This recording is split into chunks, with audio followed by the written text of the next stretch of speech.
ગમે તેટલા પૈસા કમાશે પણ વાપરવાનો સમય નહીં હોય ને તો એ દાંપત્ય ક્યારેય સુખી નહીં થાય. મારા એક મિત્ર છે, હંમેશા એવું કહે છે કે મારે 100 કરોડ રૂપિયા જોઈએ, મારે 100 કરોડ રૂપિયા જોઈએ. એક દિવસ મેં એને પૂછ્યું, મેં કીધું તારે શું કામ જોઈએ 100 કરોડ? ચાલ હિસાબ કરીએ.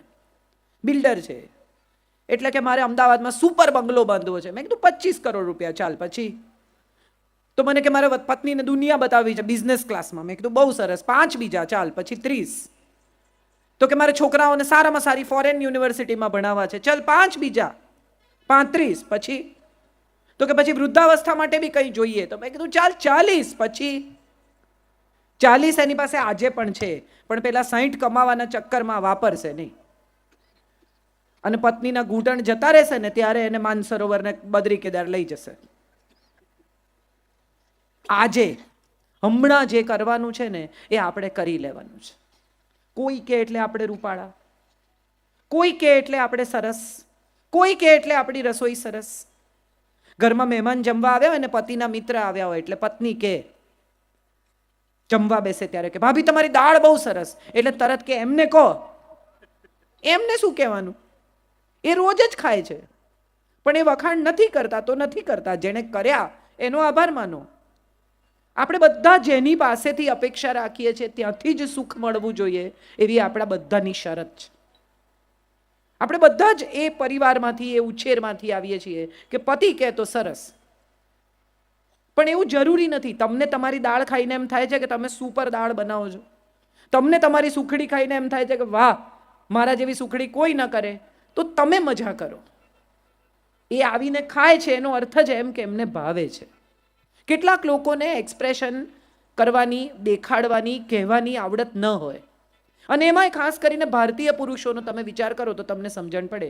3 વર્ષનો છોકરો એને રડે ને એટલે એની મમ્મી ખકડાવે. છોકરી છે એટલે રડે છે, છોકરી છે રડવાનું બંધ કર. થોડો મોટો થાય, 10-11 વર્ષનો થાય એટલે અરીસામાં જોઈને આમ પટિયા પાડે તો એની મમ્મી કે અરીસામાં હું જોયા કરે, છોકરી છે.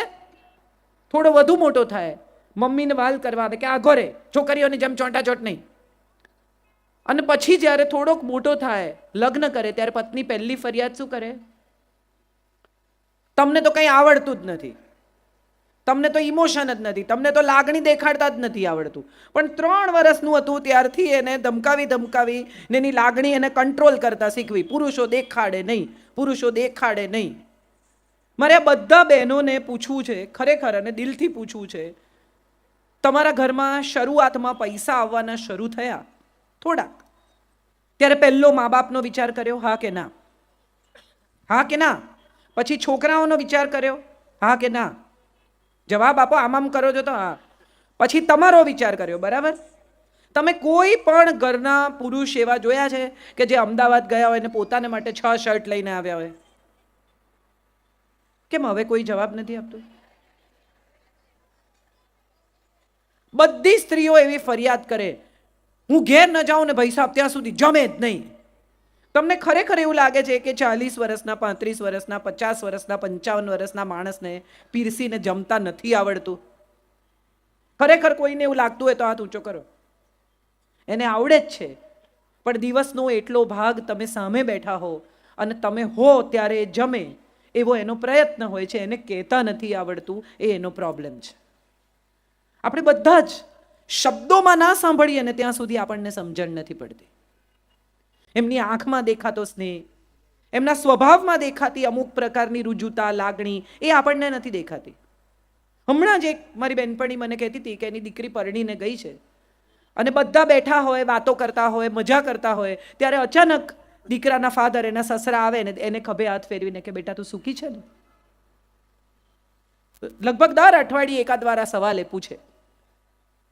આ લાગણી નથી? એને આવડતું નથી જેવું સ્ત્રીઓને આવડે એવું. ઘરમાં ઝઘડો થાય ને ભડામ બારણું પછાડીને પુરુષ જતો રહે, તરત સ્ત્રી શું કરે? હવે તો સેલફોન આવી ગયા છે, તરત અમારે ઘેર ઝઘડો થયો, ઇમિડિયેટલી જે પહેલું દેખાયું એને ફોન કરીને ફરિયાદ કરી દેવાની. પુરુષ સવારથી એ ધુમાડો છાતીમાં લઈને નીકળે, એ સાંજ સુધી અંદર રહે. એ 4 મિત્રોને ફોન કરીને કહેતા નથી કે અમારે ઘેર ઝઘડો થયો. કહે છે? બધા આમ કરે છે, કોઈ બોલતું નથી. નથી કહેતા ને?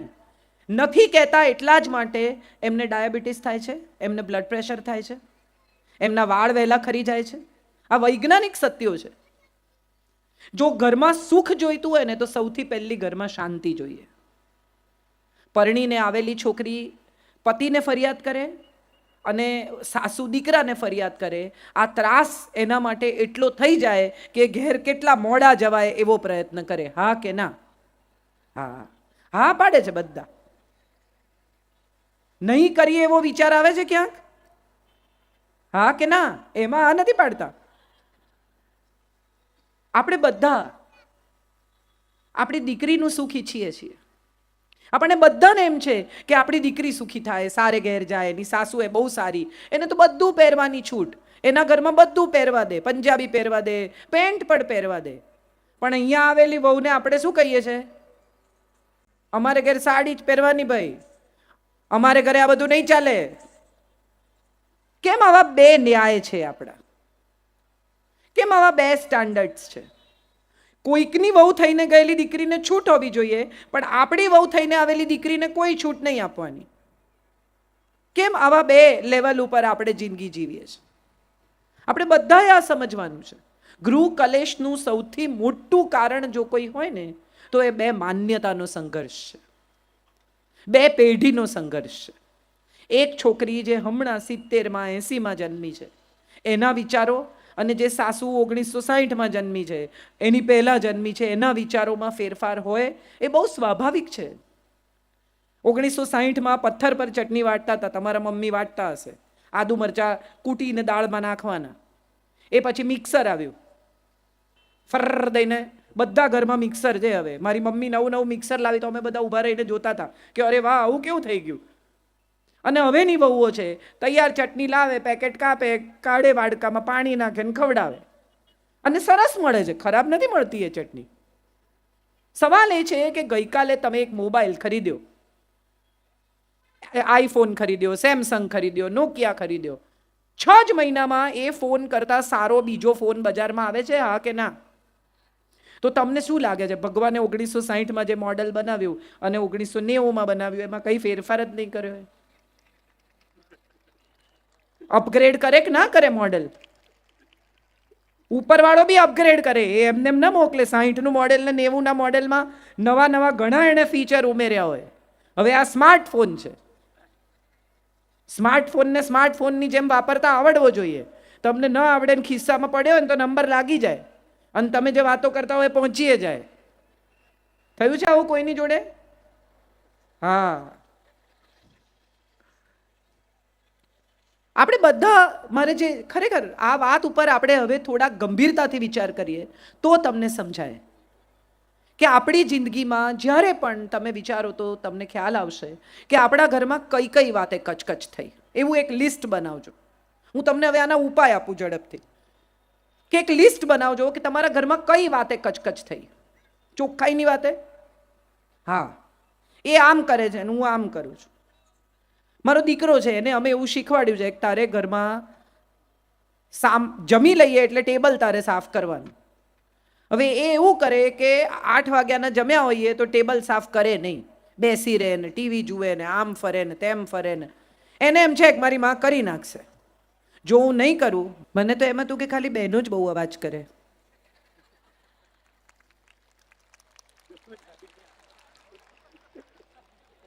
પણ એવું નથી. આપણને કેટલું બધા નથી કહેતા કચકચ કચકચ કરે, આપણો ટાઈમ આવે તો આપણે કહી દેવાનું, એમ થોડી છોડાય. મજાની વાત મારે જે તમારી સાથે કરવી છે કે તમારા ઘરમાં કઈ કઈ વાતે કચકચ થાય છે અથવા કઈ કઈ વાતે કકળાટ થાય છે, દીકરી સાથે પણ અને વહુ સાથે પણ. એનું લિસ્ટ બનાવશો ને તો તમને સમજાશે કે તમે તમારા વિચારો બદલ્યા નથી ને એટલે કચકચ થાય છે. ઉછરી રહેલી દીકરી હોય 13, 14, 15 વર્ષની, મોબાઈલ આપણે જ આપ્યો હોય, પછી એ કોઈની પણ સાથે મોબાઈલ પર વાત કરતી હોય એટલે આપણા કાન ચાર થાય. કોણ છે? કોની જોડે વાત કરે છે?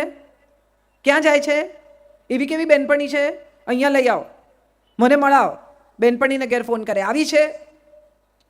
આવી પોલીસગીરી કરવાથી તમે જો એમ માનતા હો કે તમારી દીકરીને તમે સંસ્કાર આપી શકશો તો આ તમારી ભૂલ છે. પોલીસ થવાથી કંઈ નહીં થાય, પ્રેમ કરવાથી થશે. એટલો સ્નેહ આપો કે તમારી સાથે જૂઠું બોલે જ નહીં. બધી મમ્મીઓ એમ કે મને બધું સાચું કહેવાનું, હા બેટા. પછી 14-15 વર્ષની છોકરી એમ કે મારી ક્લાસમાં એક છોકરી છે ને એને અમારા ક્લાસનો એક છોકરો ગમે છે. આ બિચારી સ્નેહથી તમને સાચું કહેવા ગઈ, એમાં મમ્મીના ડોળા ફરી ગયા, તને નથી ને કોઈ ગમતો. એ એના ક્લાસની વાત કરે છે. તમે એને ક્યાં, જે મગજમાં વિચાર છે પણ નહીં એ તમે નાખ્યો. આ એના મનમાં નથી. એ તો નિર્દોષ ભાવે તમારી સાથે કશુંક શેર કરે છે, તમને કશું કહે છે. પહેલાં તો ધીરજથી સાંભળો. બાપુ આપણી વચ્ચે છે. મારે ખરેખર આજે આ વાત અહીંયા એમની હાજરીમાં કહેવી છે કે જ્યારે અસ્મિતા પર્વ હોય છે કે ક્યાંય પણ, અત્યારે પણ કેટલા નિરાંતે શાંતિથી એક સારા શ્રોતા થઈને સાંભળે છે. પોતે પ્રખર વક્તા છે, બાપુને સાંભળવા આખી દુનિયા આવે છે અને છતાંય ધીરજથી સાંભળી શકે છે. મોટા ભાગની મમ્મીઓ માતાઓ સાંભળી જ શકતી નથી. દીકરી કંઈ કહેવાનું શરૂ કરે એટલે તરત એને કહે તારું દફતર ઠેકાણે મૂકી દે, તારા કપડાં વાળીને મૂકી દે, હા પછી સાંભળું છું, પહેલાં આટલું કરી નાખ, પહેલાં આ કરી નાખ, પહેલાં આ ગોઠવી દે. એ એના ઉમળકાથી, એના ભાવથી એની મા સાથે પોતાના હૃદયની કોઈ વાત, પોતાની લાગણી વહેંચવા આવીશ. આખો દિવસ શું સ્કૂલની વાતો કરવાની, ચાલ તારું કામ કર, ભણવા બેસ. એને માટે જો તમે ઉત્તમ બહેનપણી બની શકો ને તો તમારી દીકરી ક્યારેય એવું કંઈ નહીં કરે જેના કારણે તમારે નીચું જવું પડે. આપણો પ્રોબ્લેમ એ છે કે આપણે માં જ બનીએ છીએ, આપણે મિત્ર બની જ નથી શકતા. અને માં એટલે શંકાશીલ, આખો દિવસ એના પર નજર રાખતી માં. માં એટલે એવી માં નહીં કે જે એની સાથે સ્નેહથી, પ્રેમથી, વાલથી વર્તે. એનો કોઈ મિત્ર હોય, દાખલા તરીકે ક્લાસનો કોઈ છોકરો છે, એની સાથે એને ફાવે છે. એક છોકરા સાથે વાતો કરવી એ ગુનો નથી. આજના જમાનામાં તો નથી જ. સૌથી પહેલું આપણે શું કરીએ છીએ, જો આપણે પાટીદાર છીએ, આ બધા વાણિયા બામણ જોડે બહુ આપણે ભેગા નહીં થવાનું. ના, આ વિચાર એના મનમાં છે જ નહીં. એ તો નિર્દોષ છે, એનો મિત્ર છે, એ વાતો કરે છે, એની સાથે બહુ બહુ તો નોટ એક્સચેન્જ કરે છે. આ વિચાર એના મગજમાં આપણે જ નાખ્યો અને પછી આપણને શંકા પડે છે કે શું કરે છે, ક્યાં જાય છે, કોને મળે છે. તો એ ત્યાંથી શરૂ થાય છે આપણો પ્રશ્ન.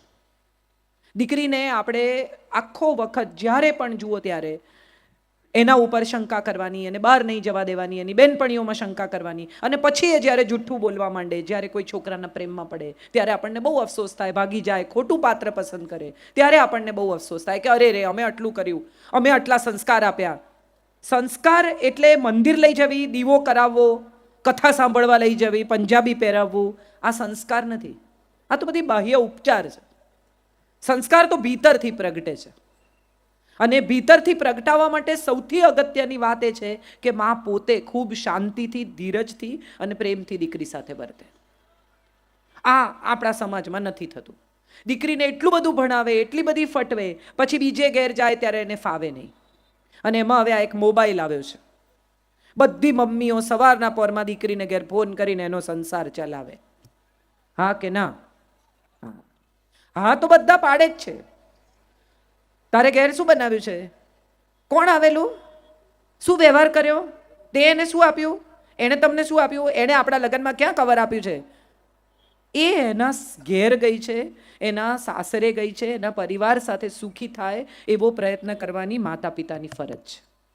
એના સંસારમાં દખલ કરવાથી છૂટાછેડા થયા વગર નહીં રહે. અને પછી મમ્મી એમ કે છૂટાછેડા થયા, અમે તો બધું આપ્યું. વસ્તુ આપવાથી કોઈ ક્યારેય સુખી થતું નથી, વિચાર આપવાથી સુખી થાય છે. આપણે આ વિચાર નથી આપતા, વસ્તુઓથી એનું ઘર ભરી દઈએ છીએ. માટે કદાચ આ પ્રશ્ન થાય છે. પરણીને આવી જે વહુ, એની સાથે પણ આપણે એ જ વ્યવહાર કરીએ છીએ, કડક એકદમ. એને જરાય ઢીલી નહીં પડવા દેવાની, જરાય શાંતિથી. એને પોતાનું ઘર લાગે જ નહીં. સોફામાં બેઠી હોય એને જો બહારથી આવ્યા, કેમ પગ ઉપર લઈને બેઠી છે, કેમ આમ કરે છે, શાક નથી સમાર્યું, બેસી રહી છે, આમ નથી કર્યું. સતત કચકચથી ક્યારેય કોઈ આપણું થતું નથી. ઘરના નોકરે ભાગી જાય તો આ તો વહુ છે. આખો દિવસ જો કચકચ કરીએ ને તો ઘરમાં કામ કરતો માણસે ભાગી જાય કે આમની જોડે નહીં રહેવાય, તો આ તો વહુ છે. અને જે જુવાન દીકરીઓ છે એને પણ મારે કહેવાનું છે કે તમે અહીંયા આવ્યા છો, જેમણે આટલો સંઘર્ષ કરીને પૈસો બચાવીને આ મકાન બાંધ્યું છે, કે તમારા વરને ઉછેર્યો છે, એ માને થોડો સ્નેહ કરો, એને થોડી ચલાવી લો, એને થોડું માફ કરો, તો એમાં તમે ક્યાં નાના થઈ જવાના છો? હું મારા સાસરે ગોમતીપુર જાઉં ને તો આટલી બધી આ પ્રખર વક્તા અને ફલાણીને હમણાં મારી 50 ઓળખાણ આપી, એ બધા પછી મારા મમ્મી મને યાદ કરાવે કે મંગળસૂત્ર ભૂલતા નહીં. હું રોજ નથી પહેરતી. ચાંદલો કરજો, બંગડી પહેરજો. કેમ? કારણ કે ત્યાં લોકો વાતો કરશે અને મને કોઈ નહીં કે મારી સાસુને સંભળાવશે. હું જો એમને પ્રેમ કરતી હોઉં તો એમને તકલીફ ન થાય એવું વર્તવાની મારી ફરજ છે. એ સાસુ છે, માં છે, પડોશી છે, માસી છે, કાકી છે, ભૂલી જાઓ ને. એક વૃદ્ધ સ્ત્રી તમારા ઘરમાં રહે છે અથવા વૃદ્ધ થઈ રહી છે, એની લાગણી સાચવવી એ આપણી ફરજ છે. મોટા ભાગના લોકો ભૂતકાળ ભૂલી શકતા નથી. દીકરીઓ પરણીને આવી હોય, શરૂઆતમાં સાસુએ કડક વર્તન કર્યું હોય, પછીથી જ્યારે સાસુ વૃદ્ધ થવા માંડે ત્યારે વેર લેવા નીકળે. મને આમ કર્યું હતું એટલે હું આમ કરીશ. તો એના મન તમારામાં ફેરશું. જો તમે પણ એના જેવું જ વર્તવાના હો તો તમારા મને એમાં કોઈ ફેર નથી. તમે બંને સરખા જ છો. તમે જો એનાથી સારા હો અથવા સારા સાબિત થવા માંગતા હો તો તમારી ફરજ એ છે કે એમણે જે કર્યું તે તમારે સારી રીતે વર્તવાનું છે. આ પણ અપગ્રેડેડ વર્ઝનનો નમૂનો છે. જૂના ફોન તમારે આમ દબાવીને કરવા પડે. સ્માર્ટફોન આમ કરે તો તમે સ્માર્ટફોન છો કે જૂનું ડબલું એ તમારે જ નક્કી કરવાનું. જો તમે સ્માર્ટફોન હો તો સ્માર્ટફોનની જેમ વર્તો.